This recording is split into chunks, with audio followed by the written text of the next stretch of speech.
हम लोग जो देख रहे हैं, जिस फ्रेम में हम लोगों ने पिछले 6-7 दिन देखा कि किस फ्रेम से हम लोग आगे बढ़ रहे हैं, तो हमने पहले दिन जो देखा कि मानव का समस्त प्रयास सुखी होने के लिए है और सुखी होने के लिए हमको समझना है। और वो समझ कैसी होगी? सही की समझ होगी, पूर्ण समझ होगी। तो पूर्ण समझ के लिए हमने देखा, नागराज जी ने जो प्रस्ताव दिया है, ज्ञान बताए कैसे मिलेगी पूर्ण समझ। तो ये 3 ज्ञान पूर्वक हमको समझ मिल जाएगी। समझ वाला भाग ये हो गया है ना। अब इसके साथ साथ क्या बोले? केवल समझ गए से होगा नहीं, बोले नागराज जी। इसके साथ हमको विवेक और विज्ञान की आवश्यकता होगी। तो ज्ञान, विवेक, विज्ञान। ज्ञान एक बड़ी चीज़ हुई और ज्ञान की रोशनी में, यानी कि रोशनी में बोलते हैं मतलब उसके मूल में ज्ञान है ना। ज्ञान और फिर विवेक और विज्ञान। ठीक है, इसको नागराज जी भाषा देते हैं ज्ञान सम्मत विवेक, विवेक सम्मत विज्ञान। यानी कि जो विवेक है उसको ज्ञान की सहमति मिली हुई है और विज्ञान है उसको ज्ञान और विवेक की सहमति मिली हुई है। ज्ञान सम्मत एक शब्द यूज़ करते हैं, यदि आप लोग किताबें पढ़ने आएंगे तो उसमें ये बार बार आएगा, ज्ञान सम्मत विवेक, विवेक सम्मत विज्ञान या विज्ञान सम्मत विवेक, ये पूरा एक साथ बोलते हैं। तो अभी क्या बोल रहे हैं? अभी जो विज्ञान है उसमें बहुत सी अच्छी चीज़ें तो मिली हमको, हमने जो चर्चा भी की, हमको जो भी सुविधाएं मिली हैं, जो भी भौतिक हमारी आवश्यकता है, वो विज्ञान के द्वारा ही पूरी हो पा रही हैं। लेकिन बोले जो धरती का शोषण हो गया, जो धरती का शोषण हो गया वो क्यों हो गया? क्योंकि जो विज्ञान रहा उसके मूल में विवेक नहीं रहा, है ना। और उसके भी मूल में देखें तो ज्ञान नहीं रहा। तो जब भी विवेक होगा, विवेक एक बड़ी चीज़ है। जैसे अभी अभी हम लोग बोलते हैं ना, अपना विवेक लगाओ, लगभग वैसा ही है। तो विवेक नहीं है करके विज्ञान जो है नेगेटिव डायरेक्शन में भी चला गया। ठीक है, तो यदि विज्ञान के मूल में विवेक होगा, विवेक सम्मत होगा, विज्ञान सम्मत यानी सहमत, उससे सहमति मिली हुई रहेगी विज्ञान को, विवेक सम्मत विज्ञान होगा, तो विज्ञान से जो शोषण हो जा रहा है धरती का और मानव का, वो नहीं होगा। ठीक है, तो अब जो हम लोग बार बार विवेक और विज्ञान बोल रहे हैं, तो अब ये विवेक और विज्ञान क्या चीज़ है? तो विवेक में बोले ज्ञान तो आप समझ गए, वो 3 ज्ञान है जिसमें हमको अस्तित्व का पता चल गया, जीवन का पता चल गया और भी मानवीयतापूर्ण आचरण हम लोग अब देख रहे हैं। ठीक है, तो जब ये ज्ञान हुआ, ज्ञान के आधार पर मूल में ये पहले तो वो 2 मूल ज्ञान रहे, अस्तित्व दर्शन और जीवन ज्ञान। ये जो 2 ज्ञान हैं ये मूल ज्ञान है, इनके आधार पे मानवीयतापूर्ण आचरण, ये दोनों के संयोग से मानवीयतापूर्ण आचरण। और फिर ज्ञान सम्मत विवेक, विवेक में क्या बोले कि ये ज्ञान का हमको पता चल गया है, अब हमको क्या स्पष्ट हो जाएगा? जीवन का अमरत्व, कि जीवन अमर है, ये एकदम अपने में स्पष्ट हो गया। शरीर का नश्वरत्व, कि शरीर नश्वर है, यानी कि एकदम शरीर मूलक होके नश्वरत्व नहीं जीना है, जीवन अमर है, उसके लिए हमारे प्रयास रहे, शरीर का जो प्रयोजन है वो पूरा करें। और तीसरी बात बोले व्यवहार के नियम, व्यवहार सहज नियम या व्यवहार के नियम की स्पष्टता हो गई। ठीक है, ये हमको 3 चीज़ें इसमें हो गई। जीवन का अमरत्व, कि जीवन अमर है, ये स्पष्ट हो गया। शरीर नश्वर है, ये स्पष्ट हो गया। व्यवहार के नियम हमको स्पष्ट हो गए। तो अब व्यवहार के नियम जो है, नियम क्या चीज़ है? तो नियम को 3 तरीके से नियम को बताया नागराज जी ने, बौद्धिक नियम, सामाजिक नियम और प्राकृतिक नियम। ठीक है, बौद्धिक नियम, इसको भी जब बाद में गहराई से देखते हैं तो बौद्धिक नियम यानी हमारी मानसिकता से संबंधित, जीवन जो जीवन क्रिया देखे थे ना, उससे संबंधित। तो जो बौद्धिक नियम है उसमें भी जो भाग हैं असंग्रह, स्नेह, विद्या, सरलता और अभय, ये 5 चीज़ों की हमको, ये नियम है, अस्तित्व के इतने ही नियम है, केवल यही नियम है। जो अपन बोलते हैं ना नियम की समझ होना, जो हमने किसकी समाधान की परिभाषा में बोला, क्रिया या घटना के नियम की समझ। तो कोई भी क्रिया या घटना हो रही है उसके मूल में जो ये 3 नियम बोले, बौद्धिक, सामाजिक और प्राकृतिक, ये 3 नियम ही हैं और कुछ नहीं है, केवल इतने ही नियम हैं अस्तित्व में, बस यही नियम, वो ज्ञान है मूल में। और फिर ये किस नियम से काम करता है, तो 3 नियम है, बौद्धिक, सामाजिक और प्राकृतिक नियम। तो बौद्धिक नियम मानव के लिए मानसिकता में क्या चल रहा है, असंग्रह है कि संग्रह करके जी रहे हैं, स्नेह पूर्वक जी रहे हैं या द्वेष पूर्वक जी रहे हैं। अभी तो हमको द्वेष आ जाता है बहुत बार, है ना। असंग्रह, स्नेह, विद्या, विद्या यानी यही जो विद्या बोल रहे हैं, जीवन विद्या, है ना। विद्या, सरलता, सरलता पूर्वक प्रस्तुत हो रहे हैं, नहीं हो रहे हैं, है ना। तो सरलता का अपोजिट है अभिमान, अभिमान पूर्वक जी रहे हैं कि सरलता पूर्वक जी रहे हैं। असंग्रह, स्नेह, विद्या, सरलता और अभय, अभय का अपोजिट है भय। नमस्ते भैया, अरे नमस्ते भैया, ये दोनों भैया भाई हैं, एक बार खड़े हो जाओ भैया, है ना। दोनों भैया लोग भाई हैं, शिविर करते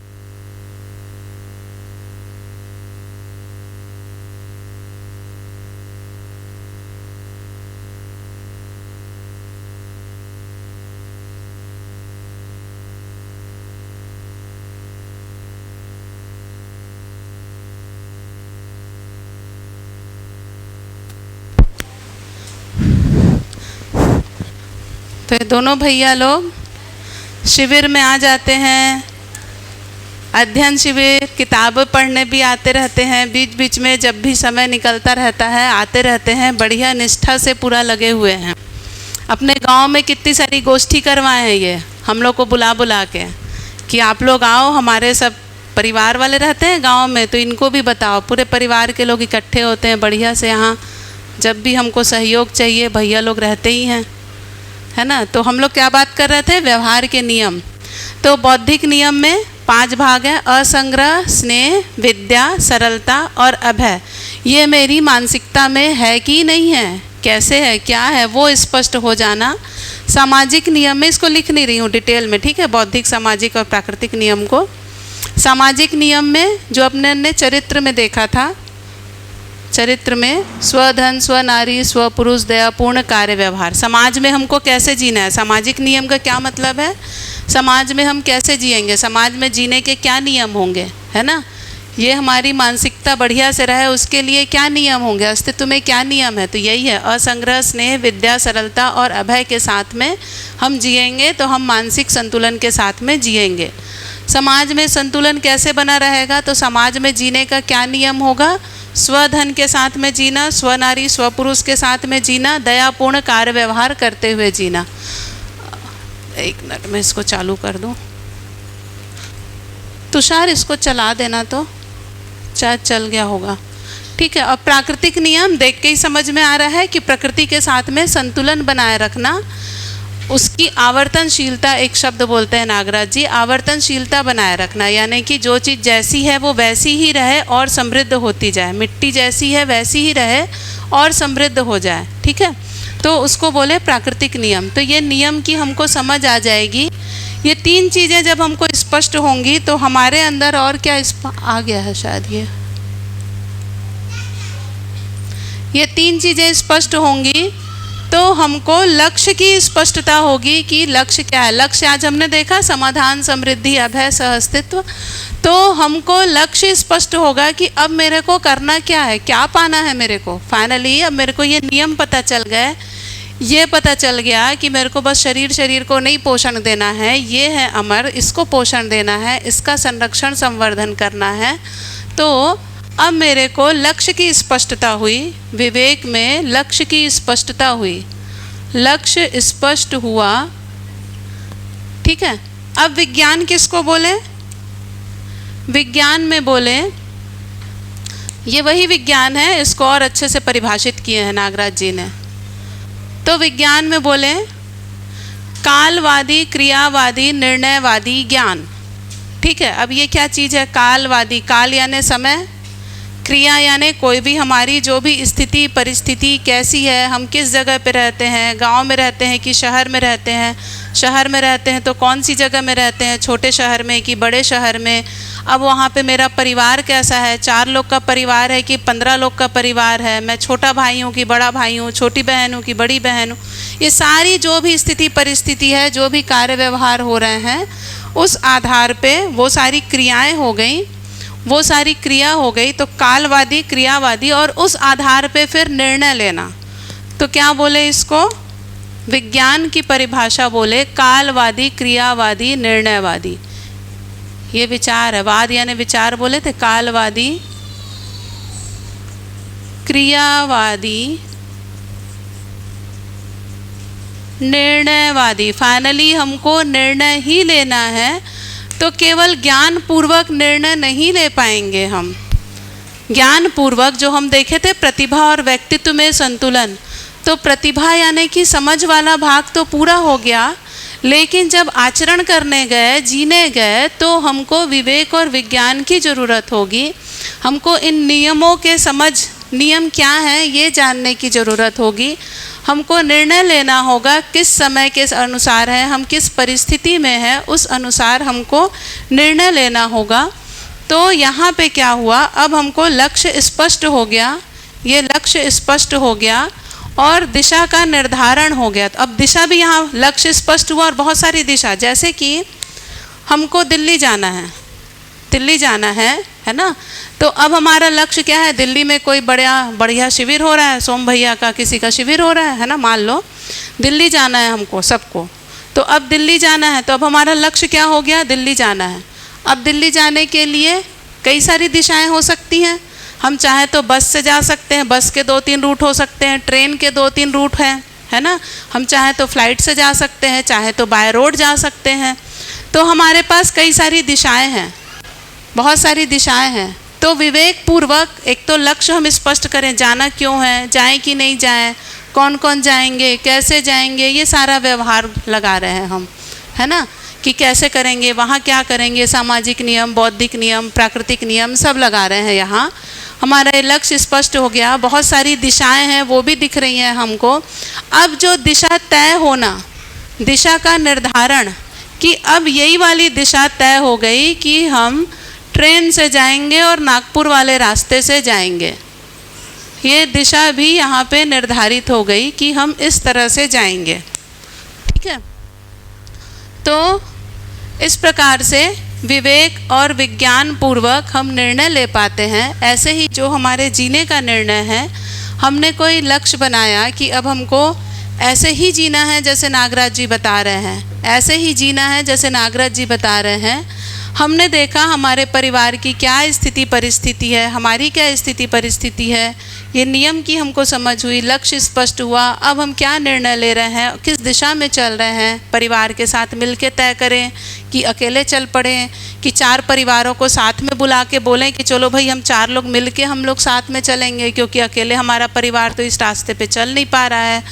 कई सारी दिशा हो सकती हैं, तो ये दिशा का निर्धारण।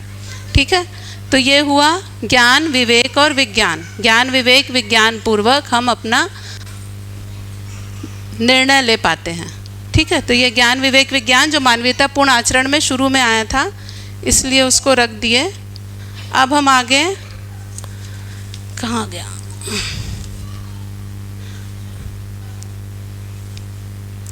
ठीक है, तो इसमें इतना ही था।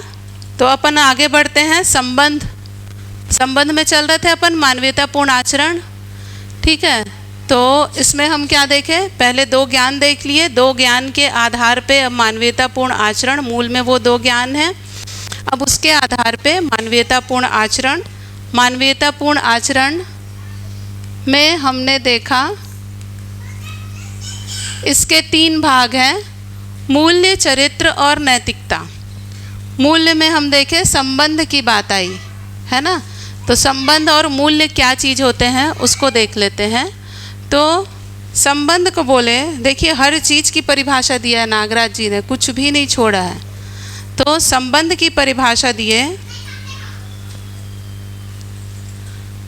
संबंध बराबर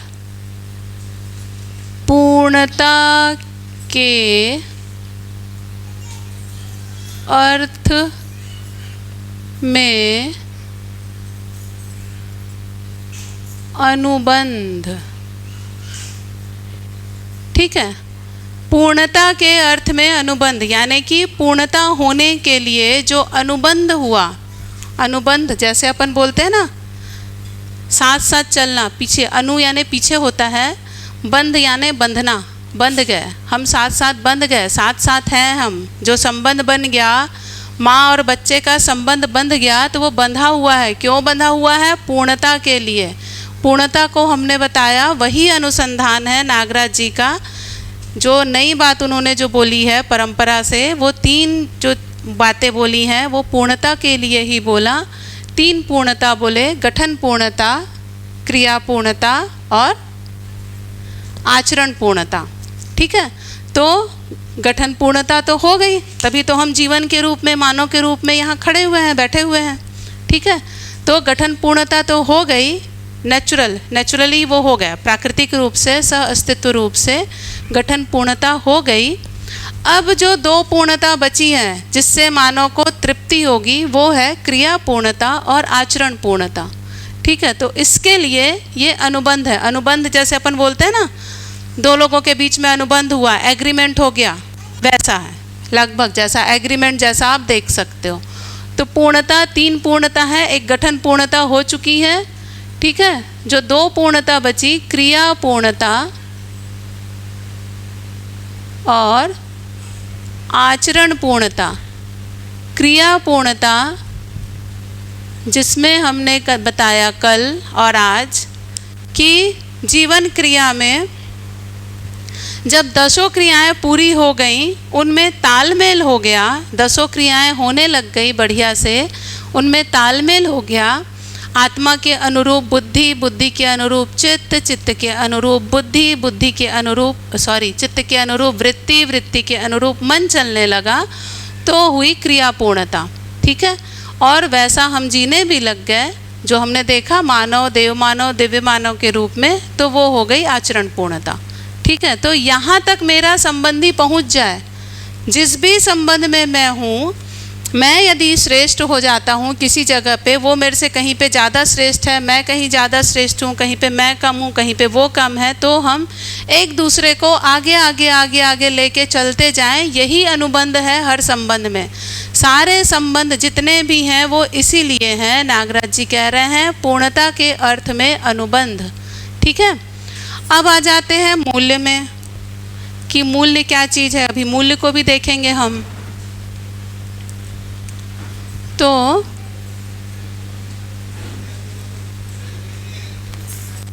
मूल्य बराबर मौलिकता, मौलिकता या उपयोगिता, उपयोगिता या भाव। ठीक है, इसी को बोले स्वभाव या धर्म। ठीक है, उसको नहीं लिख रही हूँ, स्वभाव या धर्म है ना, तो वो भी इसमें आएगा। तो मूल्य यानी मौलिकता या उपयोगिता या भाव। ठीक है, तो इससे समझते हैं कि क्या है मूल्य। तो मौलिकता, उपयोगिता, एक जो मेरे श्रीमान जी हमेशा एक एग्जाम्पल देते हैं, बड़ा सुंदर है ना, पेंसिल वाला, याद है आप लोग को? याद है, 2-3 बार दे चुके हैं। बताओ क्या है, याद है? हाँ बताइए भैया, माइक में। इधर है माइक, आगे पीछे। ठीक हो गया गला? फिर भी बोल लो माइक में। हेलो। पेंसिल लकड़ी की बनी रहती है, लकड़ी के अंदर ग्रेफाइट रहता है, जिससे हम एक किसी वस्तु पर लिखते हैं। और जो एग्जाम्पल जो दिए हैं 2 बार तक क्लास में, 2-3 बार, वो वाला एग्जाम्पल क्या है? पेंसिल की उपयोगिता बोल के। वो याद नहीं। वो याद नहीं? किसी को याद है? हाँ, वो उसकी उपयोगिता है। क्या बोलते हैं, यदि पेंसिल टूटी हुई है तो वो उपयोगी है कि नहीं है? पेंसिल यदि रखी है हमारे कंपोस्ट बॉक्स में रखी हुई है लेकिन वो टूटी हुई है नोक, तो उपयोगी हुई कि नहीं हुई? नहीं हुई। जब तक छीलोगे नहीं तब तक कैसे उपयोगी हुई? यदि उसकी नोक टूटी हुई है या छील रहे हैं बार बार टूट जा रही है तो वो तो उपयोगी ही नहीं हुई, है ना। तो किसी भी चीज़ की जो उपयोगिता है कि वो हमारे लिए उपयोगी हो रही कि नहीं, जिस चीज़ के लिए वो बनी है, जिस चीज़ के लिए वो है, वो चीज़ वो कर पा रही है कि नहीं कर पा रही है, वो उसकी उपयोगिता है। तो यदि पेंसिल लिखने के लिए बनी है लेकिन उसकी नोक टूटी हुई पड़ी है तो वो हमारे लिए उपयोगी है नहीं, उस समय हमारे लिए उसका मूल्य कुछ नहीं है, जीरो, है ना, कुछ नहीं है। ठीक है, तो ये है मूल्य। तो हर संबंध में मूल्य होता ही है, चाहे कोई भी संबंध हो उसमें मूल्य होगा ही। अभी अपन मूल्य को देखेंगे। तो मूल्य यानी उसकी मौलिकता। पेंसिल की मौलिकता क्या है कि वो लिखे, उसका उपयोगिता क्या है कि उससे हम लिख पाए, लिखे वो, है ना। तो ये है पेंसिल की मौलिकता या पेंसिल की उपयोगिता। ठीक है, ऐसे ही हर संबंध में अभी हम देखते जाएंगे मूल्य को कि क्या क्या मूल्य होते हैं। कुल 30 मूल्य होते हैं, नागराज जी ने कहा। तो पूरे 30 मूल्य को अभी हम वन बाय वन देखेंगे कि कौन कौन से मूल्य कैसे कैसे हैं। ठीक है, अब ये जो मूल्य है, जब हम आगे संबंध को देखेंगे तो क्या बोले नागराज जी, हर चीज़ का प्रयोजन है। जितनी भी चीज़ें हैं अस्तित्व में, जो भी चीज़ें हैं उनका कुछ ना कुछ प्रयोजन है ना। तो मूल्य भी है ही, अस्तित्व में है मूल्य, भले ही हमको ऐसे दिख नहीं रहा है कि कोई वस्तु के रूप में, कोई चीज़ के रूप में, लेकिन मूल्य तो है। तो मूल्य का प्रयोजन संबंधों के अनुरूप होता है बोले। तो क्या बोले, मूल्यों का प्रयोजन संबंधों के अनुरूप होता है। जिस तरह के संबंध है वैसा मूल्य होगा। ठीक है, जैसे नॉर्मली जिसको हम बोलते हैं श्रद्धा, श्रद्धा एक मूल्य है, किसी के प्रति हम श्रद्धा करते हैं। तो श्रद्धा गुरु शिष्य जो है वो गुरु के प्रति करेगा, शिष्य गुरु के प्रति करेगा। गुरु शिष्य के लिए तो श्रद्धा नहीं करेगा ना, गुरु तो प्रेम करेगा उससे वात्सल्य करेगा, ममता करेगा। लेकिन जो शिष्य है उसमें कौन से मूल्य रहेंगे? श्रद्धा का मूल्य रहेगा। गुरु के में वात्सल्य, ममता, स्नेह, ये सब मूल्य रहेगा। तो इसीलिए हम लोग सारे मूल्य को समझेंगे कि कौन सा मूल्य किस संबंध के लिए है। तो मूल्यों का क्या प्रयोजन है? मूल्यों का प्रयोजन संबंधों के अनुरूप है, जो संबंध है उसके अनुरूप है। ठीक है, तो इतनी बात के साथ में अब अपन संबंध को शुरू करते हैं। एक बेसिक डिस्कशन होना था। भैया एक फ़ोटो खींच लेंगे, फिर अपन मिटा देते हैं इसको। मेरे मोबाइल में बस 2-3% ही चार्ज है। हाँ, फ़ोटो खींच के ग्रुप में डाल दीजिएगा। ठीक है। तो संबंध की परिभाषा याद रखिएगा। संबंध की परिभाषा है पूर्णता के अर्थ में अनुबंध, यानी कि जितने भी संबंध हैं वो क्यों हैं? पूर्णता के लिए, जागृति के लिए, हमको जागृति मिल जाए इसके लिए है। ठीक है, और हर संबंध में दायित्व है, कर्तव्य है और कुछ अपेक्षा भी है। ठीक है, अपेक्षा नहीं है ऐसा नहीं है, दायित्व कर्तव्य है जो करने वाला भाग है, अपेक्षा है वो हमको ये मिले ये वाला भाग है। तो संबंध जो है वो दोनों साइड से चलेगा। अच्छा, एक और परिभाषा रह गई थी, न्याय की परिभाषा। इसको भी रहने दीजिए, ऐसी ज़रूरत नहीं है अभी। ठीक है, संबंधों में न्याय होता है, हमने देखा था इसके पहले वाले सेशन में, संबंधों में न्याय। ठीक है, मूल्य में देखिए,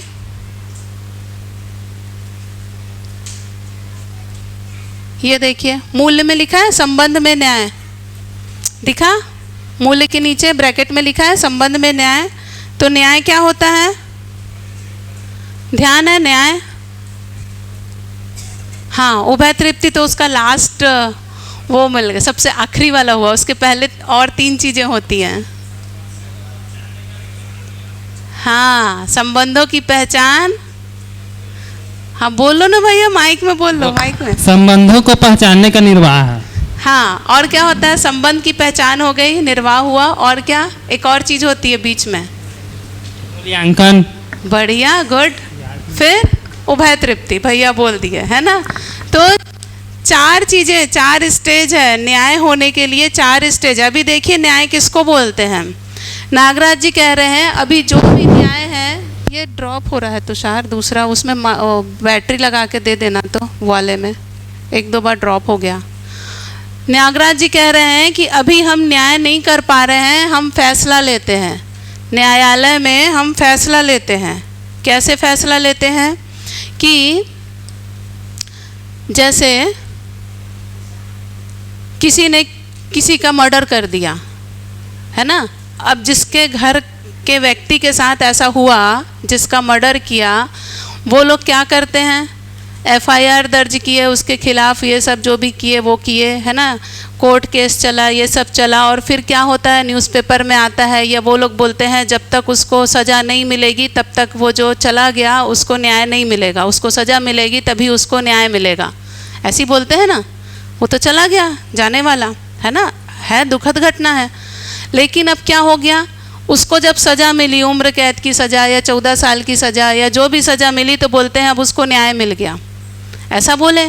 लेकिन अब आप दूसरे साइड से सोचिए, जिसने मर्डर किया किसी आवेश में था, वो एक क्षणिक आवेश होता है बहुत बार, वो कई बार लोग करना नहीं चाहते, लड़ाई हुई आपस में, कुछ भी हुआ, वो करना तो चाह नहीं रहा था, हो सकता है उसका दोस्त रहा हो, लड़ाई बढ़ते बढ़ते बढ़ते बढ़ते ऐसी बढ़ी, अचानक आवेश में उसने कर दिया, है ना? अब वो भी बेचारा बाल बच्चे वाला, ये भी बाल बच्चे वाला। अब जिसको सज़ा मिली, मान लो 5-6 साल तक केस चला, तब तक तो वो दोनों परिवार के सारा जमा पूंजी वो तो चला गया, जो भी गया, कोर्ट केस में होता ही है नॉर्मली जो सामान्य परिवार में। अब जिसको सज़ा मिली, वो परिवार का मान लो इकलौता कमाने वाला है, या और भी है जो भी है, अब उसको तो सज़ा मिल गई, अब वो तो 14 साल जेल में रहेगा। अब इसके बीवी बच्चे हैं, इसको कौन देखेगा? उनके साथ सही हुआ कि गलत हुआ? उनके साथ तो गलत हुआ ना, भले ही उसका पति किसी को ऐसा कर दिया, लेकिन उसके साथ तो गलत हुआ। तो ये न्याय हुआ कि नहीं हुआ? नहीं हुआ ना न्याय। न्याय क्या बोल रहे हैं हम? उभय तृप्ति होना आवश्यक है। नागराज जी कह रहे हैं उभय तृप्ति होना आवश्यक है। तो अभी जी हाँ कुछ बोल रहे हैं?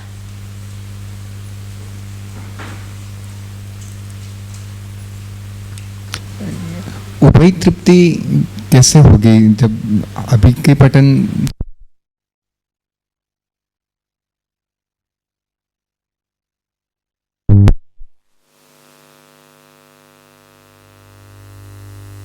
तो हाँ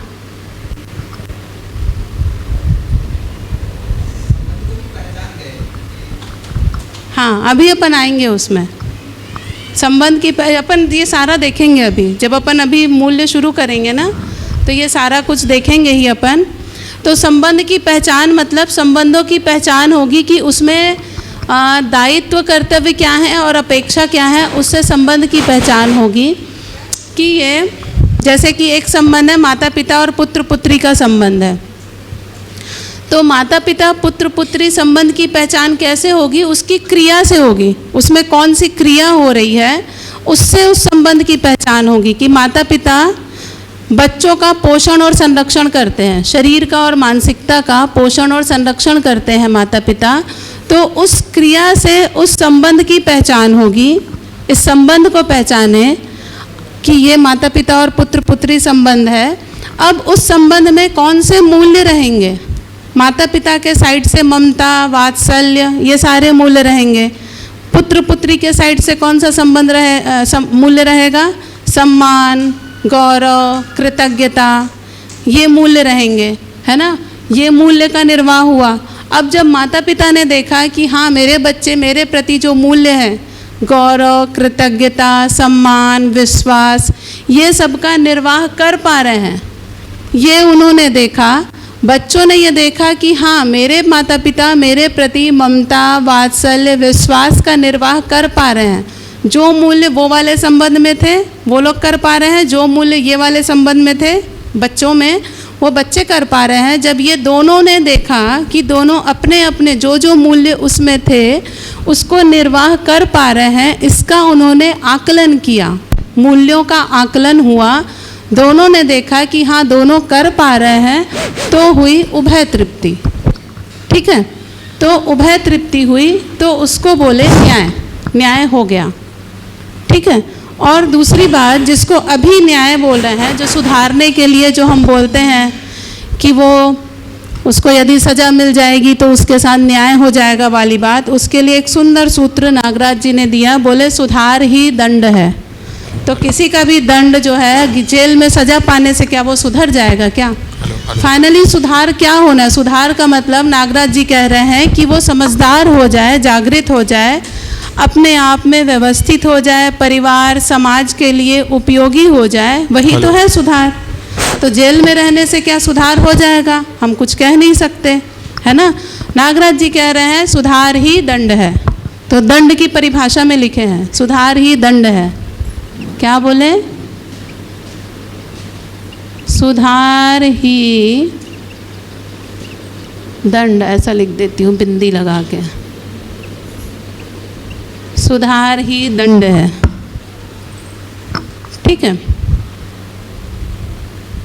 ठीक है भैया, सोनू भैया, ठीक है कि और कुछ है इसमें? दीदी, ये स्थिति जागृत मानव वाली में बात कर रहे हम। यहाँ ऐसे कोई स्थिति परिस्थिति बनती है, एक तरफ जागृत मानव है जो समझ रहा है, वो परिवार के स्तर पर तो ये ठीक है, वहाँ तक तो कोई दिक्कत नहीं आ रही।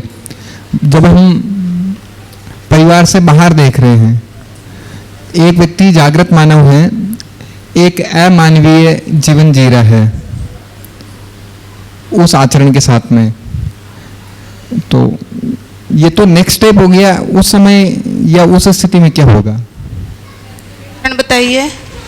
एक जागृत मानव है, एक नहीं है, तो कहीं ना कहीं जो जागृत मानव नहीं है वो भी तो आचरण को, श्रेष्ठता को देख ही पाता है।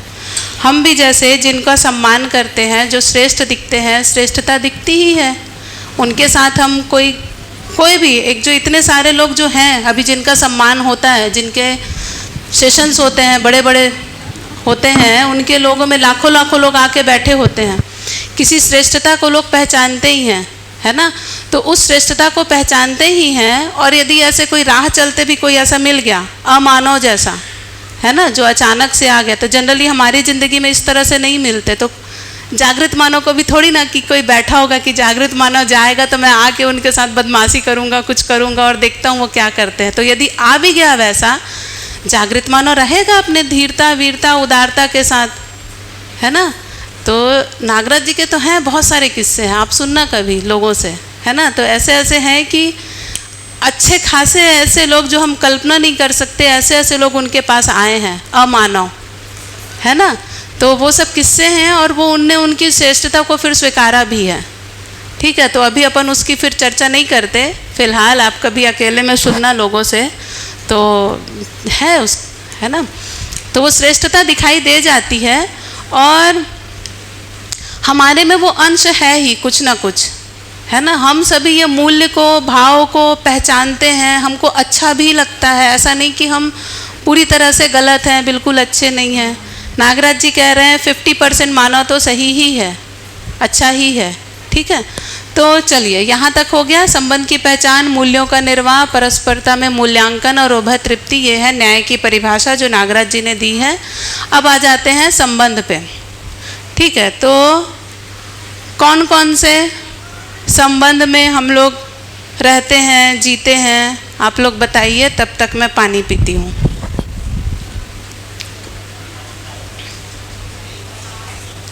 माइक में बोलना है ना, जिनके पास माइक है पहले वो बोलेंगे। माता पिता, भाई बहन, हाँ ठीक है। अब उधर वो भैया मित्र। लोग पकड़े, हाँ मित्र हैं, और उधर उधर उधर भी संबंधी बता। हैं, हाँ संबंधी हैं, चाचा चाची, चाचा चाची, मामी मामा, हाँ मामी मामा, और भाई बहन, दोस्त, दोस्त, भाई बहन। समाज, क्या बोले? समाज, क्या? समाज, ठीक है। समाज में कौन से संबंध? समाज में कौन से संबंध है? संबंध का नाम बताना है। अब केवल व्यक्ति परिवार समाज से नहीं चलेगा, संबंध का नाम बताना है। जैसे समाज में जैसे हमारे टीचर हो गए, बिल्कुल टीचर हो जैसे गए। हमारे टीचर हो गए जो छोटे, जैसे क्लासमेट हो गए या उनके छोटे भाई बहन हो गए, और भी लोग आते हैं। बढ़िया। और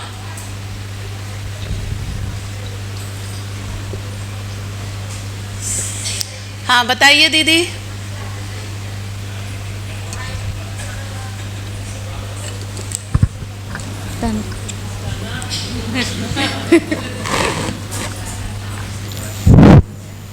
प्रकृति के संबंध जैसे एक दूसरे के प्रति भाव प्रेम पूर्वक रहना, जैसे कि हम सब यहाँ प्रेम पूर्वक और भाव से बैठे हुए हैं। वो तो हम लोग कर रहे हैं, लेकिन वो संबंध कौन सा है? वो संबंध का नाम बताइए। संबंध का नाम, कौन कौन से संबंध हैं जिसमें हम लोग रहते हैं, जीते हैं, हमको मिलते हैं वो संबंध? ले तो रहे थे भी माइक में, जब माइक चला नहीं उस समय तो बोल रहे थे, बताइए। जैसे कि एक दूसरे भाई बहन, माता पिता, सखी सहेली, बिल्कुल चीन पहचान, जैसे कि यहाँ पे हुआ सभी से। ठीक है, जिनसे कभी कभी मिले वैसे वाले, ठीक। शर्मा थे दीदी, हाँ। वो भी तो संबंध है दीदी। हाँ, पति पत्नी संबंध बोलने में शर्मा रहे हो। ठीक है। और अब भैया बोल रहे हैं सास बहू संबंध है, तो संबंध है भाई, कितना जरूरी संबंध है। और जेठानी देवरानी का संबंध, सोनू भैया कुछ बोल रहे हैं? और क्या संबंध है दीदी लोग बताइए, पीछे बालकनी वाली दीदी लोग। राखी दीदी, बालकनी वाली दीदी लोग बताएंगे संबंध। और कौन कौन सा संबंध होता है दीदी? भाई बहन, सास ससुर, सास बहू, ये सब बताए हैं। और क्या है? दीदी जीजा, मौसा मौसी, हाँ, दीदी जीजा, मौसी, बुआ फूफा, हाँ यही सब है। और क्या? हाँ। और मित्र मित्र गुरु शिष्य, मित्र मित्र गुरु शिष्य, हाँ।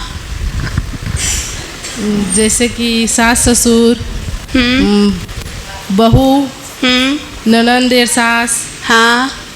और भांची भांचा, भांची भांचा, बढ़िया, ठीक है। और क्या है दीदी? इधर कुर्सी में दीदी। पति पत्नी, साथी सहयोगी, हाँ ठीक है, बढ़िया। और कोई सा बचा क्या?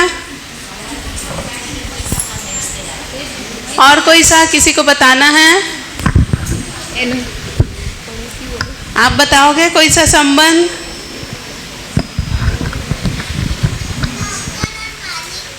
हाँ, एक संबंध तो छूट गया था, सब छोड़ दिए थे, नौकर और मालिक का, है ना। आजकल लगभग हर घर में ऐसा होता ही है ना। उनके बिना तो काम नहीं चलता भाई।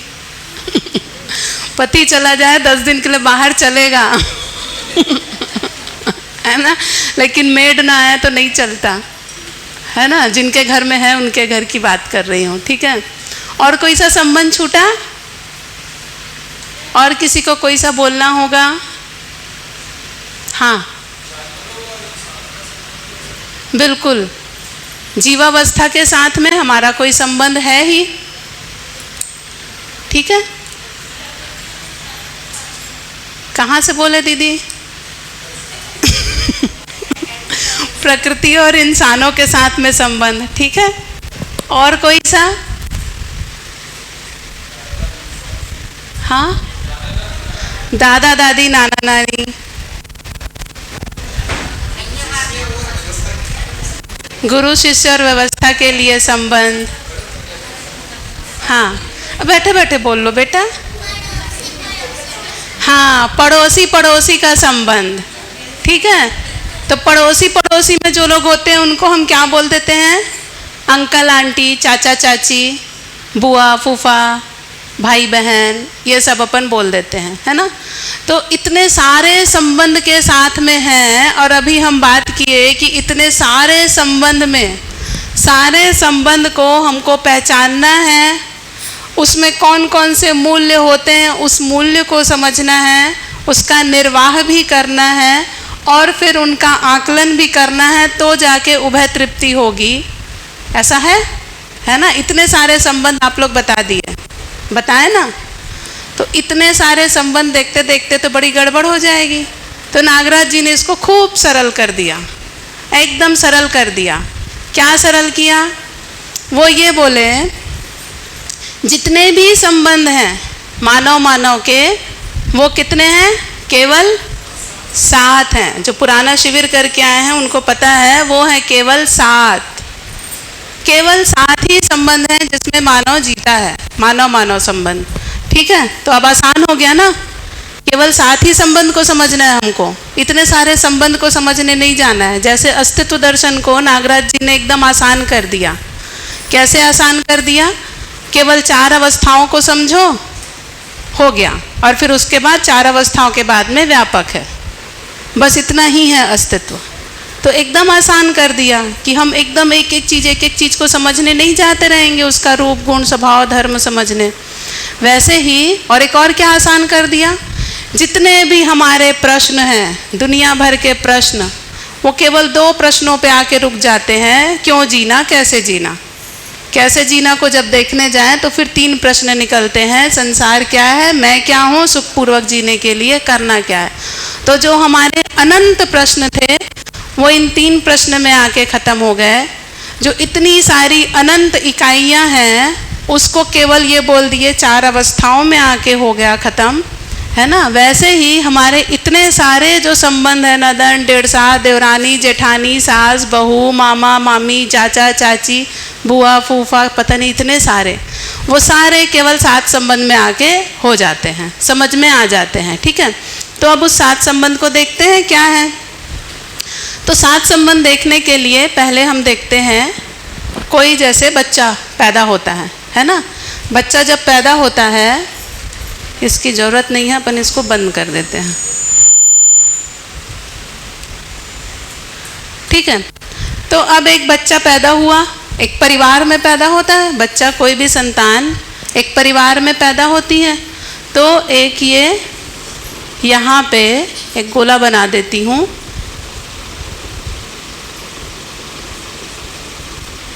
ये एक बच्चा हुआ, एक बच्चा है। ठीक है, अब ये बच्चा पैदा हुआ तो इसके कोई माता पिता होंगे, है ना।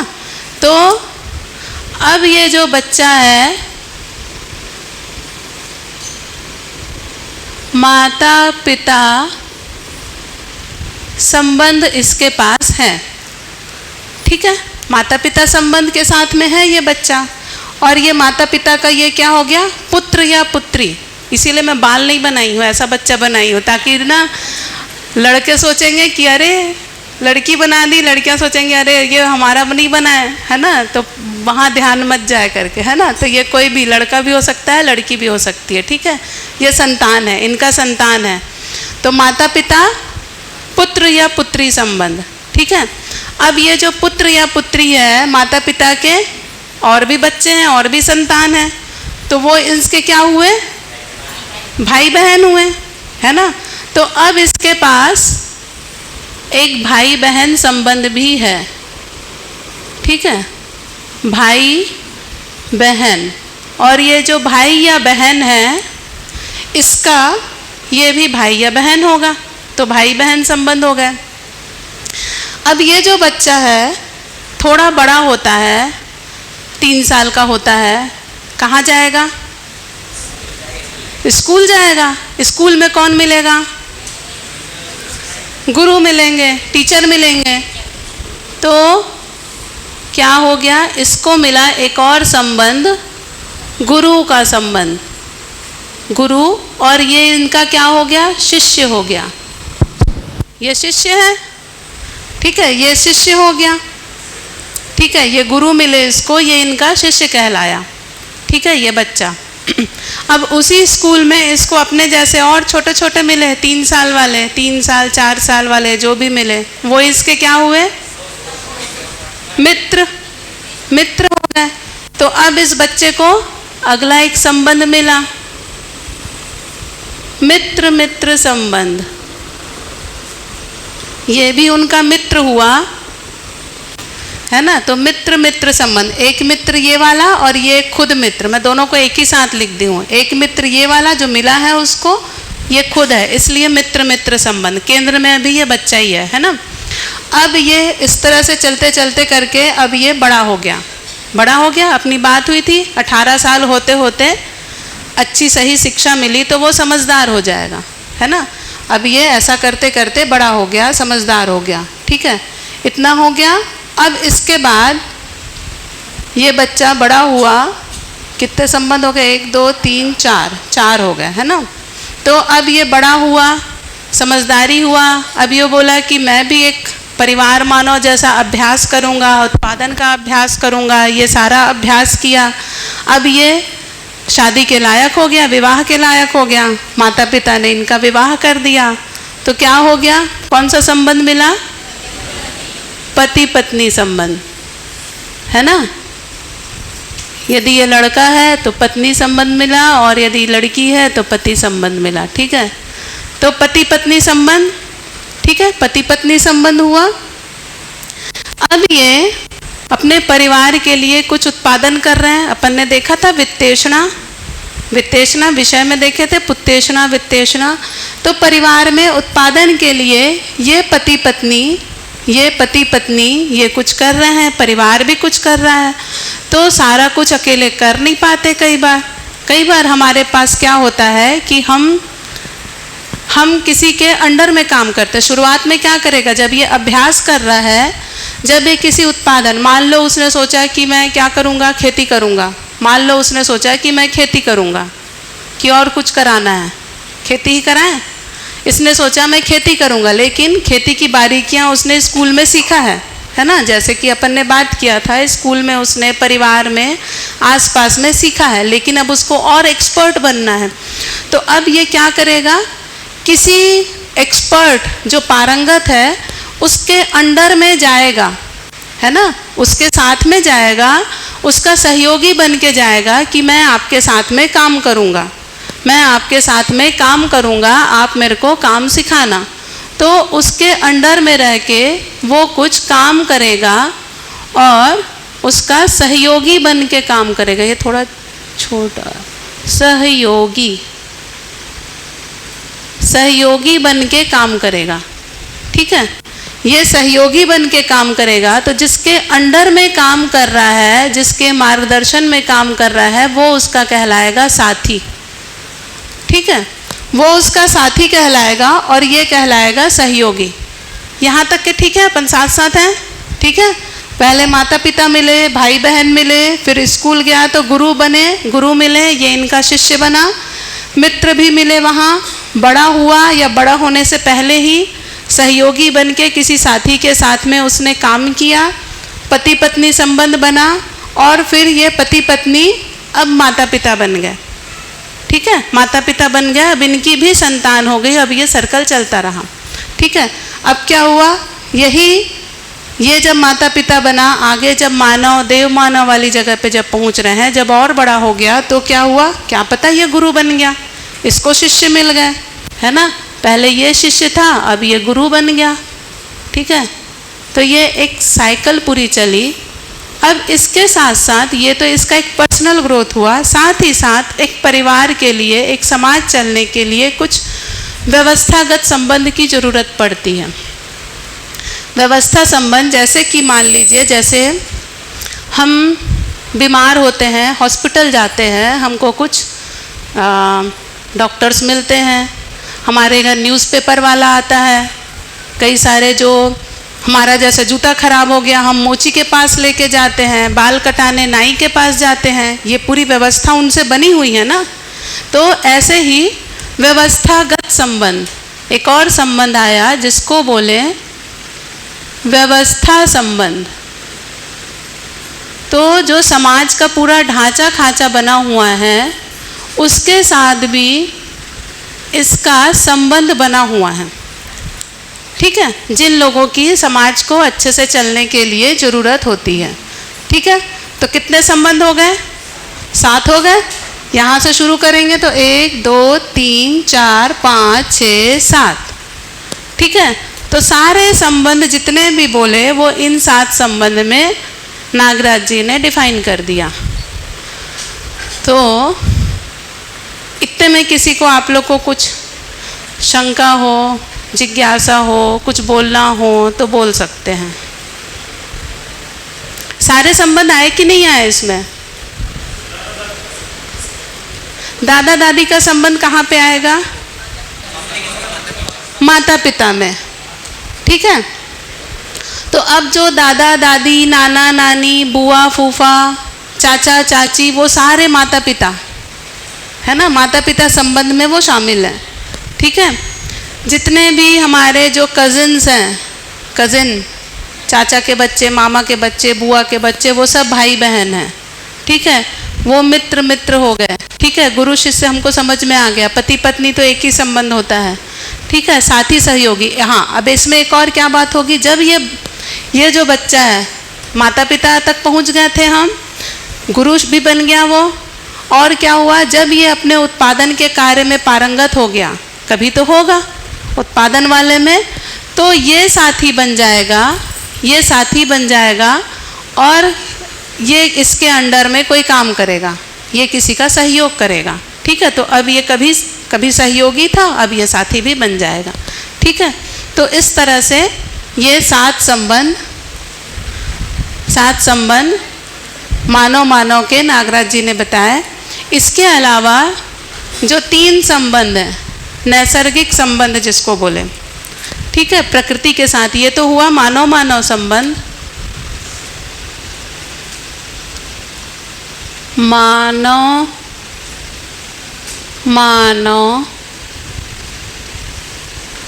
संबंध। नैसर्गिक संबंध, जो हमारे आसपास में प्रकृति के साथ जो संबंध है वो तो क्या है? पदार्थावस्था से संबंध, पदार्थावस्था से संबंध, प्राणावस्था से संबंध, जीव अवस्था से संबंध, ठीक है। तो कुल 10 तरह से संबंध को बताया, 7 मानव संबंध और 3 नैसर्गिक संबंध, ठीक है।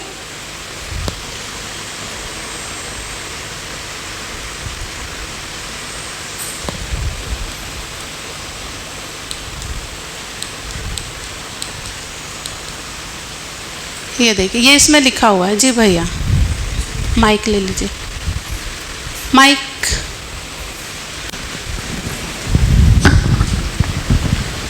जो मित्र संबंध है और साथी सहयोगी संबंध, तो साथी सहयोगी का मतलब ये हुआ कि आप सहयोगी हैं और साथी मतलब आपसे ज़्यादा स्किल्ड हैं, वो आपको सिखा रहे हैं। और मित्र में किस तरह की चीज़ रहेगी? मित्र बराबरी का संबंध है, बराबरी का संबंध। जैसे हमारे स्कूल के मित्र होते हैं, हमारे बराबर वाले होते हैं, जैसे अभी आप लोग सब सहपाठी हैं, है ना, तो आप सभी एक दूसरे के मित्र संबंध हैं, ठीक है। तो ये बराबरी का संबंध है। तो जब इसमें देखें माता पिता संबंध, तो जैसे हमने बात की थी, हर संबंध में दायित्व कर्तव्य हैं। जितने भी संबंध दिख रहे हैं इसमें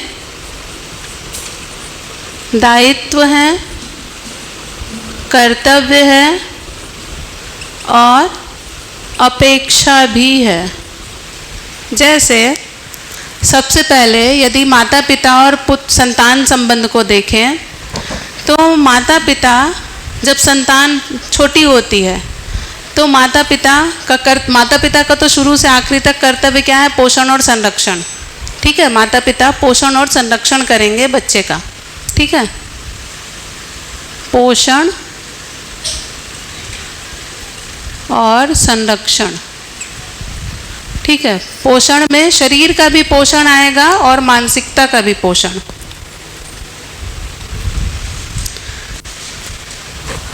ये सारा कुछ है, पीडीएफ में मिलेगा आप लोग को। ये देखिए, ये लिखा हुआ है कौन सी क्रिया होगी। जो भैया आप सोनू भैया बोल रहे थे ना, पहचानेंगे, ये क्रिया लिखी है, उस आधार पे अपन संबंध को पहचानेंगे। ठीक है, तो माता पिता, ये जो 7 संबंध जो अपन देख रहे हैं, तो माता पिता पोषण और संरक्षण करेंगे संतान का।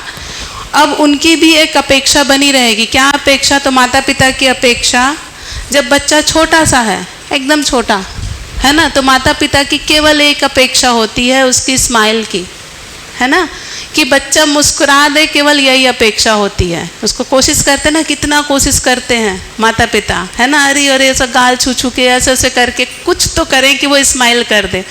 एक स्माइल करते हैं और वो तृप्त हो जाते हैं। वो लिखे ना, तृप्ति, केवल उतना ही भाव होता है कि बच्चा मुस्कुरा दे, स्माइल कर दे। रहता है दीदी, छोटे छोटे बच्चे वाली दीदी लोग बताएंगी, अब तो थोड़े से बड़े हो गए हैं। छोटा बच्चा था, लड़का छोटे रही से तो कहा रही से बस स्माइल कर देता, हम खुश हो जाओ ना, है ना। देखो हाँ बोल रही हैं दीदी लोग। तो बस स्माइल की अपेक्षा कि बच्चा मुस्कुरा दे, उतनी ही अपेक्षा रहती है। अब जैसे जैसे बच्चा बड़ा होता जाता है, जैसे जैसे बच्चा थोड़ा थोड़ा बड़ा हो जाता है, तो अब माता पिता की क्या अपेक्षा रहती है कि वो हमारे जो परिवार की संस्कृति सभ्यता है, जो भी हमारी मान्यताएं हैं, जिसको भी हम मानते हैं उसको वैसा माने, वैसी भाषा बोले, है ना। जिस तरह से हम अपने बड़ों का, जिनका जैसा जैसा सम्मान करते हैं, वैसा वैसा वो भी सम्मान करे। रहता है ना दीदी, है ना, ऐसा रहता है दीदी लोग, है ना। इसमें मुख्य भूमिका अभी जो दिख रहा है माता की होती है, बड़ी भूमिका। वो सारे संबंधों से बच्चे की पहचान कराती है। कैसे पहचान कराती है कि ये भाई बेटा आपके दादाजी हैं, दादाजी हमारे घर के सबसे बड़े हैं, ये हमका सबका पालन पोषण किए हैं। आपके पापा जब छोटे थे तो उनका इतना ख्याल रखते थे। दादी जी आपके पापा जी का कितना ख्याल रखी हैं। आपके दादाजी पापा को पता है स्कूल लेके जाते थे। अब क्या उस क्रिया के द्वारा उन्होंने क्या क्या किया, दादाजी दादी जी ने क्या क्या किया। अब माता की जिम्मेदारी कि वो सबकी पहचान करा रही है कि ऐसा ऐसा है, दादी जी ने ऐसा ऐसा किया, दादी जी बहुत अच्छी हैं। जब मैं आई इस घर में तो मेरा इतना ख्याल रखी, मेरे को पूरा बताई कि देखो ऐसे करना, ऐसे रहना, कोई आएंगे तो देखो ऐसे करना, मेरे पूरा ख्याल रखी। मेरे को कभी ऐसा लगने नहीं दी कि मैं किसी नए घर में आई हूँ।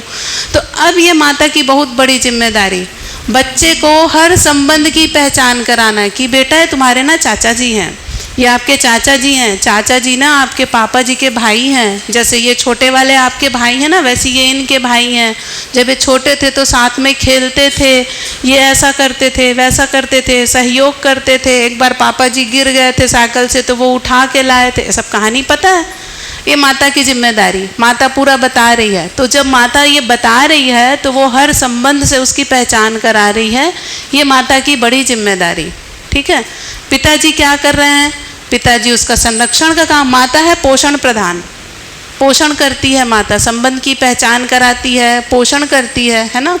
तो मुख्य रूप से माता संबंध पोषण का है। शरीर का पोषण माता ही ज़्यादा ध्यान रखती है ना। खाए कि नहीं खाए, दीदी लोग खिलाती रहती हैं दिन भर बच्चे लोग को, खाए कि नहीं खाए। पिताजी लोग को इतना ध्यान रहता है क्या दीदी? जोर से बोलो ना। नहीं रहता है ना। पिताजी लोग को बहुत बार मतलब ही नहीं रहता है ना। माता लोगों को पूरे टाइम मतलब रहता ही है। बच्चा खाया कि रहता है कि नहीं दीदी? देखो सब स्माइल कर रही हैं दीदी लोग, है ना दीदी? रहता है। और पूरे टाइम ध्यान बना, बच्चा खाया कि नहीं खाया। एक टाइम खाना ना खाए बच्चा, उनकी नींद उड़ जाती है, अरे खा नहीं रहा है, खा नहीं रहा है ना। पोषण का ध्यान माता, पोषण प्रधान, माता पोषण प्रधान। ऐसा नहीं कि पापा जी नहीं करते, पिताजी भी करते हैं, लेकिन वो है संरक्षण प्रधान। संरक्षण, कहीं चोट तो नहीं लग जाए, अरे साइकिल चला रहे हो देख के चलाना, गिरना नहीं, रोड के साइड में चलना, ठीक है। तो ये पिताजी का मेन काम, वो इसको देखते रहते हैं कहीं कुछ गड़बड़ ना हो जाए, वो कुत्ता तो नहीं आके उसको काट तो नहीं लेगा, ये सारा कुछ पिताजी, है ना। माता पोषण प्रधान, पिताजी संरक्षण प्रधान, ठीक है। अब ये बच्चे से जो अपेक्षा थी, जो बचपन में छोटा सा था, स्माइल की अपेक्षा बस रखते थे, केवल स्माइल की अपेक्षा। थोड़ा बड़ा हुआ तो उनकी अपेक्षा माता पिता की है कि वो उनके परिवार की संस्कृति, सभ्यता, ये सबको समझे, उसके अनुसार वो जिए, उनके जो अपनी धरोहर रहती है ना, हमारी विरासत को आगे लेके जाएगा, ऐसा बोलते हैं, रहता ही है नेचुरली। उसके बाद जब आगे बढ़ते जाते हैं तो माता पिता क्या, जागृत माता पिता जो हैं वो क्या सोचते हैं, हर कोई सोचता है कि मेरा बच्चा समझदार हो जाए। सब सोचते हैं मेरा बच्चा समझदार हो जाए। अभी हमने ये सुन लिया तो माता पिता क्या सोचेंगे, मेरा बेटा बच्चा जो भी है, बेटा बेटी जागृत हो जाए, वो इस आचरण के साथ में, जो ये आचरण बोल रहे हैं, इस आचरण के साथ में जिए, ऐसा एक जागृत मानव बन के जिए, अपने में विश्वास के साथ में जिए। जो हम 6 सद्गुण बताए थे, श्रेष्ठता का सम्मान, प्रतिभा और व्यक्तित्व में संतुलन, व्यवसाय में स्वावलंबी और व्यवहार में सामाजिक, है ना। तो उसके अनुसार ये वाला, है ना। तो ये जो स्वायत्त मानव के 7 सद्गुण, 6 सद्गुण है, उसको 1 को 2 बना दिए हैं। तो ये सद्गुणों के साथ में जिए, ये माता पिता की अपेक्षा है बच्चों से, ठीक है, कि बच्चा ऐसा हो जाए। और जब बच्चा ऐसा करता है, बच्चे की भी ये अपेक्षा है। देखिए कितनी सुंदर बात है, माता पिता और बच्चों की सेम अपेक्षा है। बच्चे की भी यही अपेक्षा है कि माता पिता मेरा पोषण करें, संरक्षण करें। बच्चे को भूख लगती है तो क्या करता है, दूर में हो कहीं, छोटे छोटे बच्चे हैं, क्या करते हैं, रोते रोते मम्मी के पास जाते हैं, भूख लगी है, क्यों दीदी, हाँ अभी भी करते हैं। देखो अभी भी भूख लगती है तो मम्मी के पास, मम्मी भूख लगी है, दो ना जल्दी से, है ना। देखो पोषण की जिम्मेदारी, ऐसा नहीं कि मानव जाति ने पहचाना नहीं, कुछ हद तक पहचाना, लेकिन उसमें जो वो जीवन वाला भाग था वो छूट गया, इसलिए थोड़ी थोड़ी गड़बड़ हो गई, ठीक है। तो बच्चे की भी वही अपेक्षा है, जैसे माता पिता जो चाह रहे हैं पोषण संरक्षण, बच्चा भी चाह रहा है कि आप मेरा पोषण करो, संरक्षण करो, मेरे को सही शिक्षा दो, क्योंकि सही कार्य व्यवहार करना ही चाहता है। माता पिता जैसा चाहते हैं कि वो जागृत हो जाए, समझदार हो जाए, बच्चा भी चाहता है कि मैं जागृत हो जाऊं, समझदार हो जाऊं। अब आखिरी में क्या बचा, दोनों की सेम अपेक्षा है कि हम ये बच्चा समझदार हो जाए। माता पिता भी यही चाह रहे हैं, बच्चा भी यही चाह रहा है। ये बढ़िया बात है। देखो अभी हमको लगता है जनरेशन गैप हो गया है, माता पिता अलग सोच रहे हैं, बच्चा अलग सोच रहा है ना। आखिरी में जो माता पिता की जो अपेक्षा, जो शुरू में स्माइल से शुरू हुई थी, फाइनली माता पिता की क्या अपेक्षा होती है पता है, सिर्फ एक अपेक्षा होती है अपने बच्चे से, सिर्फ और सिर्फ एक। क्या होती होगी माता पिता लोग बताइए, हाँ मेरा बच्चा खुश रहे, ठीक है। और सोचिए खुश रहे, लेकिन आपको पूछ ही नहीं रहा है आपका बच्चा। अब इसके सामने नहीं बोलती, बोलेगी मेरे लिए इतना बुरा बुरा बोल रहे हो। दीदी सेवा चाहते हैं, हाँ। लास्ट में वृद्धावस्था में कि ध्यान रखे, ठीक बात है, बोलते ही है सेवा, है ना। इसी को अपन और भाषा बोले तो और कोई बुढ़ापा की लाठी बने बोल सोचते हैं, है ना। तो बुढ़ापा की लाठी और सेवा ये सब कब होगा, संस्कार अच्छे होंगे, ठीक है, जब वो माता पिता के प्रति कृतज्ञ होगा। तो फाइनली जो अपेक्षा है, जो छोटे बच्चे की केवल स्माइल की अपेक्षा थी माता पिता को, आखिरी होते होते उन्होंने पूरा शिक्षा विक्षा सब कर दिया, बच्चे का जो भी अपना वो दायित्व कर्तव्य था वो सब कर दिया। एक ही अपेक्षा रहती है कि मेरा बच्चा मेरे प्रति कृतज्ञ हो जाए, कृतज्ञता की अपेक्षा, है ना। ये बहुत बड़ी चीज़ है कि वो कृतज्ञ हो जाए। कृतज्ञता क्या है इसको अपन देखेंगे, बहुत सुंदर है कृतज्ञता की परिभाषा। प्राप्त सहायता के प्रति स्वीकृति, वो ये स्वीकार करे कि हाँ आप लोगों ने मेरे लिए ऐसा किया है, ठीक है ना। वो बस इतना बोल देना, माता पिता का पूरा जिंदगी सफल हो जाएगा कि आप लोगों ने सही में मेरे लिए बहुत कुछ किया। बस इतना ही तो चाहिए, और क्या चाहिए। क्या लगता है दीदी, ऐसा चाहिए लगता है, है ना। तो कृतज्ञता की अपेक्षा फाइनली माता पिता को बच्चे से रहती है। गुरु शिष्य संबंध भी जब देखते हैं तो इसमें भी दोनों में एक ही अपेक्षा। गुरु चाहता है कि मेरा शिष्य समझदार हो जाए, शिष्य चाहता है कि मैं समझदार हो जाऊं। ठीक है, इसी एक अपेक्षा को लेके दोनों साथ साथ चलते हैं। और जब गुरु समझदार होता है, नागराज जी लिखते हैं, गुरु जब शिष्य समझदार होता है तो गुरु उत्सव मनाता है। उत्सव मनाता है, बड़ा खुश होता है कि अरे मेरा शिष्य तो सब जानता है। कितनी खुशी होती है जब हमारे पढ़ाए बच्चे जो रहते हैं कुछ अच्छा करते हैं, समाज में कुछ अच्छा करते हैं, सीरियसली वाला अच्छा। अभी तो लोग पद का बताते हैं कि अरे मेरे पढ़ाए बच्चे इस पद पे उस पद पे, लेकिन वो पद वाला बच्चा लौट के पता नहीं आपके पास आके पैर छुएगा कि नहीं छुएगा, वो भी बात है ना। तो शिष्य और गुरु दोनों की एक ही अपेक्षा कि ये जो बच्चा है, शिष्य है, वो समझदार हो जाए। ठीक है, तो दोनों की एक ही अपेक्षा, इसी अपेक्षा से दोनों जुड़े हुए हैं। ठीक है, वो संबंध की पहचान इसी तरह से किए हैं कि वो शिष्य समझदार हो जाए। उसी आधार पे मूल्यों का निर्वाह, मूल्य अपन आके देखेंगे अभी, परस्परता में मूल्यांकन करते रहते हैं, लगातार मूल्यांकन होते रहेगा कि ये पूरा हो रहा है कि नहीं हो रहा है। ये भी गुरु भी मूल्यांकन करेगा, शिष्य भी मूल्यांकन करेगा। ठीक है, और यदि लगेगा हाँ ठीक ठीक चल रहा है तो उभय तृप्ति होगी। नहीं तो अभी क्या होता है, अभी बहुत सारे बच्चे क्या करते हैं, स्कूल में शिक्षकों का वैसा सम्मान करते हैं क्या जिस तरह से हम अपने सुनते आए थे। कुछ बोलना चाहते हो तुम? इधर है माइक। अभी तो गुरुओं का नाम रखते हैं इधर उधर कुछ भी। देखो दीदी बता रही हैं भुक्तभोगी। तो मैं पहले दिन भी इसी चीज़ के लिए सतर्क था, फिर से सतर्क हूँ। तो ये जो पूरा सेशन है ना, ये बच्चों को सुधारने वाला सेशन बन जाएगा अगर अपन, क्योंकि उदाहरण ये टीचर है ना, टीचर है तो हो क्या रहा है कि वो थोड़ी देर बाद ना ये सबको बच्चा लगने लगेगा। प्रॉब्लम ये होने वाली है। जबकि ये साथ संबंध का है तो हमको सतर्क रहना। माता पिता का क्या होता है, संतान, संतान रहेगा ना, तो ये लो पेन। बस तो दो चाहिए। जब इस संबंध की बात हो रही है, जब इसकी बात हो रही है, तो मैं पहली कंडीशन में खुद को माता या पिता के रूप में यहाँ रखूँगा और यहाँ संतान आ जाएगा। ठीक है, एक संबंध में दो पक्ष हैं। फिर उसी टाइम मैं खुद को संतान रखूँगा और माता पिता यहाँ आ जाएंगे। फिर ये बात सोचनी है, जैसे ही यहाँ आए गुरु शिष्य में, तो क्या रखना है, यहाँ पे खुद को गुरु मानना है और किसी शिष्य के बारे में सोचना है। और फिर उसके बाद खुद को शिष्य करना है और किसी गुरु के बारे में सोचना है।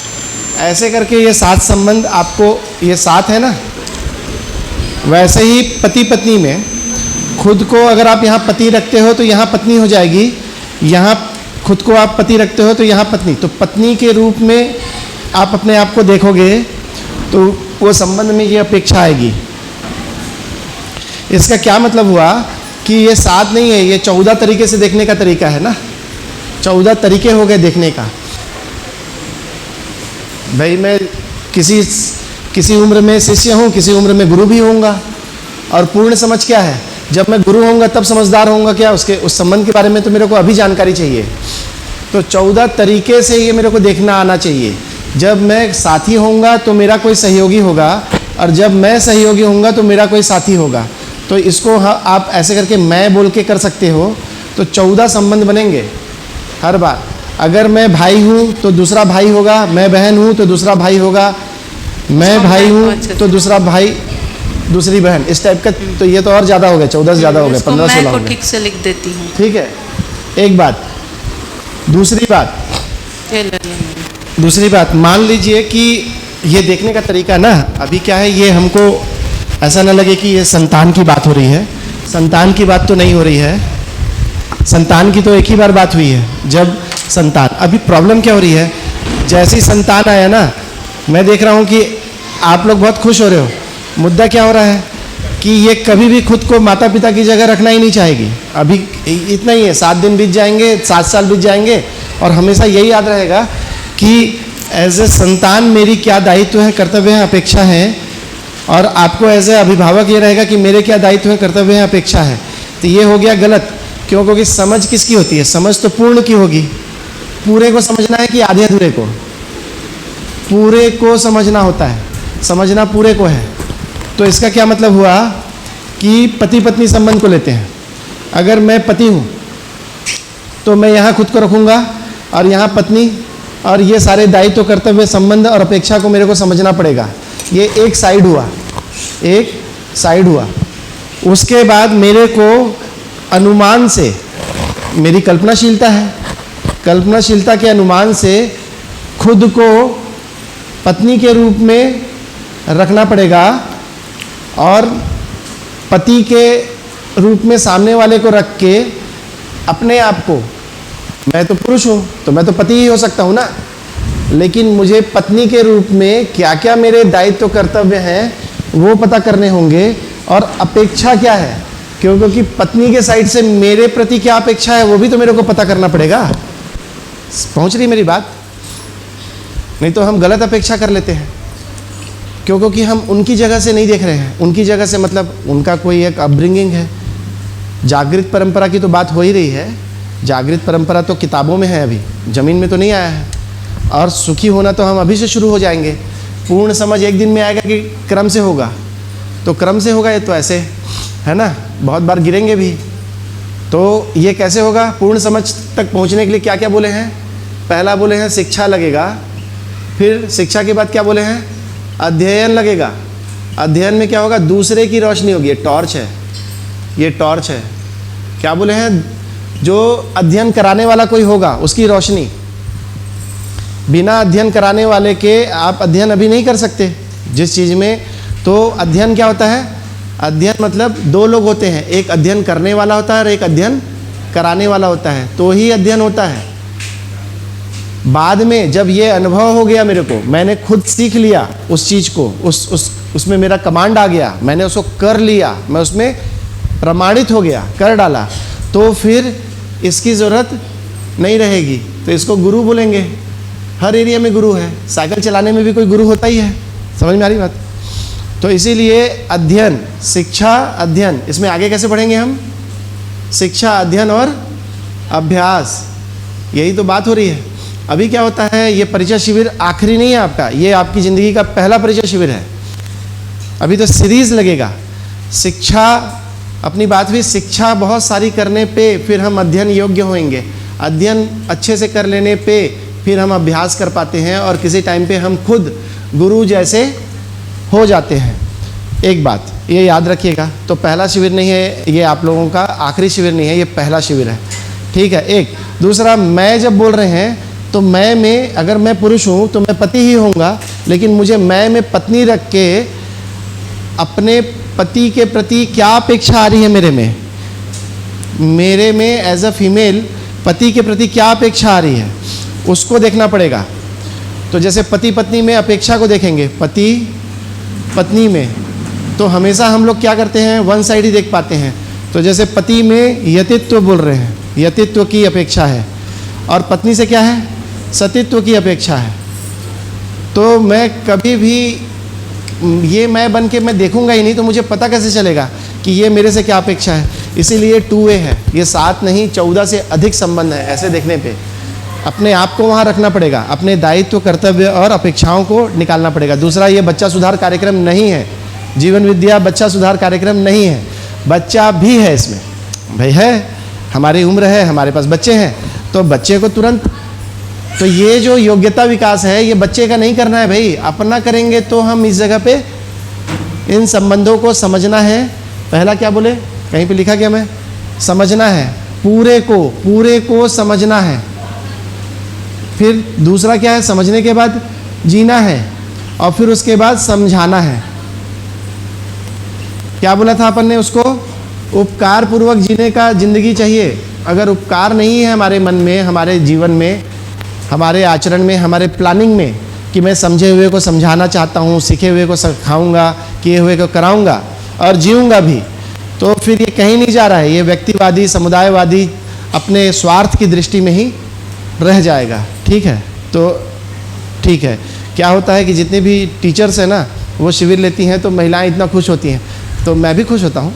लेकिन थोड़ी देर मेरे को लगता है कि ये क्या बच्चा सुधार कार्यक्रम चालू हुआ, तो इनके उदाहरण तो बच्चे वाले हैं, तो ऐसा लगने लगता है कि बच्चों को ठीक करने आए हैं यहाँ पे। बच्चा एक भाग है, अपने आचरण की बात हो रही है ना। मेरे में 7 दूनी 14 तरीके से इसको देखने की ज़रूरत है कि दायित्व क्या है, कर्तव्य क्या है और अपेक्षा क्या है। मेरे को अनुमान होना चाहिए कि मेरी पत्नी मेरे से क्या अपेक्षा कर रही है। जब शादी होगी तब होगी, क्यों? क्योंकि मैंने ऐसा थोड़ी ना कि मैं पति बन के ही पत्नी की अपेक्षा को देख पाऊंगा। क्यों? मेरे मम्मी पापा नहीं है, तो मम्मी पापा को तो मैं बचपन से देख रहा हूँ, भैया भाभी हैं, तो वहाँ से मेरा अनुमान बन जाता है कि क्या अपेक्षाएं होती है। और उसके बाद जब आप में ये ऑनरशिप आ जाती है, क्या उसको क्या बोले, स्वायत्त हो जाता है। स्वायत्त हो जाता है।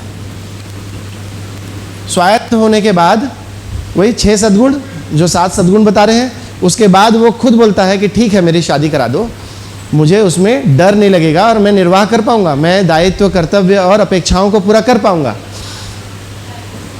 हमारे बीच में है ना गिरजा शंकर भैया हैं, बता दी। अभी ये 1-2 महीना पहले उनका विवाह हुआ है, पूरा 6 महीने का अध्ययन किए हैं, यहीं पास के 5 किलोमीटर दूर गांव में रहते हैं। हम लोग यही सब बातें उनको बोले, 2 साल लगा के 6 महीने का अध्ययन और सारी चीज़ें करके अभी विवाह किए हैं। और ऐसा थोड़ी ना है कि अब आप उनके घर चले जाओगे सब लोग जांचने, अरे उनसे जितना हो रहा है उतना हो रहा है भाई, अपना तो बेस्ट कर रहे होंगे ना, किसी हिम्मत से एकदम सॉलिड तरीके से। तो हर आदमी का अपना कोई यात्रा है, उस यात्रा में ज़बरदस्ती जा के झांकने का कोई मतलब नहीं है। मूल बात यह है कि मैं मेरे 7 संबंधों के साथ, ये 7 है, इसके साथ कैसे हूँ, और फिर ये नैसर्गिक संबंध के साथ। ठीक है मीनाक्षी?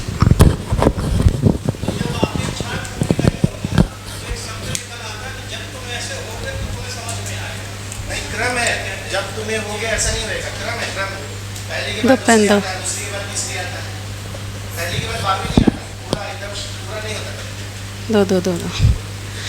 ठीक है, तो ये अभी हम लोग बोलते हैं अपने आप को बचाने के लिए, हम लोग ये लाइन बोलते हैं कि जब तुम ऐसे होगे तो तुमको समझ में आएगा, है ना।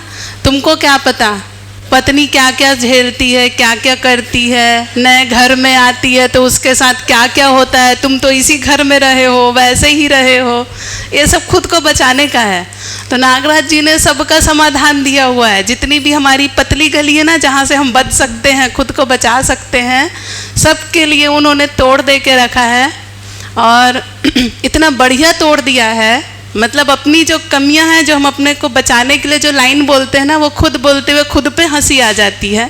ऐसा ऐसा तोड़ दिया। और इसीलिए बताए हैं कि हर संबंध को, एक एक संबंध को बताए हैं कि हमको सामने वाले की अपेक्षा भी पता रहे। जो ये उन्होंने ऐड किया कि उस जगह पर हम खुद को रख के देखें, एक एक संबंध को। जब जैसे पति पत्नी संबंध में आए तो पति संबंध को भी उन्होंने गहराई से बताया, पत्नी को भी गहराई से बताया, ताकि हम उस जगह पे उस भाग को समझ पाएँ। पति जो है वो पत्नी वाली अपेक्षा को समझ पाए, पत्नी पति वाली अपेक्षा को समझ पाए। वो करेंगे तो संबंध को पहचानेंगे, मूल्यों का निर्वाह कर पाएंगे, परस्परता में मूल्यांकन और उभय तृप्ति। माता पिता पुत्र पुत्री में भी वैसी कि वो बच्चे नहीं तो देखने लग जाते। अपन पहले दिन बोले थे ना, बच्चे देखने लग जाएंगे, अच्छा मम्मा मेरे लिए ये नहीं कर रही है, इसलिए नहीं है, है ना, कि क्या नहीं कर रही है, इसके लिए कि हमको वो समझ में आए कि माता पिता हैं क्या, बच्चे हैं क्या, बच्चों की क्या अपेक्षा है, माता पिता की क्या अपेक्षा है, गुरु की क्या अपेक्षा है, शिष्य की क्या अपेक्षा है। भाई बहन संबंध क्यों है? मुख्य भाग इसमें है सहयोग। जैसे हम सहपाठी हैं तो हमारा एक जो मुख्य